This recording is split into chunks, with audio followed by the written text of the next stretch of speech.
ఇదిగోండి ఇప్పుడు దొండకాయ కర్రీ ఉంటున్నాను.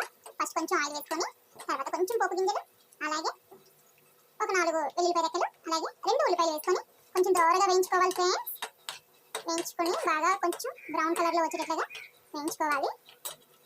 అలాగే ఫ్రెండ్స్ ఉల్లిపాయలు ఎగిపోయాక టమాటా ప్యూరీ వేసుకోవాలి. చూడండి ఇలాగా కొంచెం పచ్చివాసన పోయినంత వరకు వేయించుకుంటే సరిపోతుంది. నా వాయిస్ కొంచెం వినబడిపోతే కొంచెం అడ్జస్ట్ చేసుకోండి ఫ్రెండ్స్. ఇప్పుడు కొంచెం పసుపు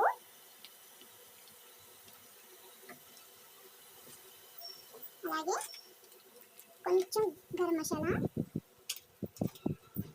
కొంచెం కారం కర్రీకి తగ్గట్టుగా కారం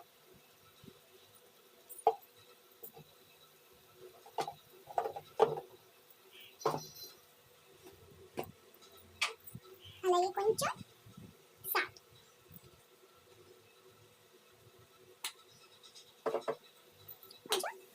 కొంచెం బాగా వేసుకోవాలి ఫ్రెండ్స్. చూడండి ఫ్రెండ్స్ ఒకసారి చెప్పేస్తాను. దొండకాయని వేసేయడమే.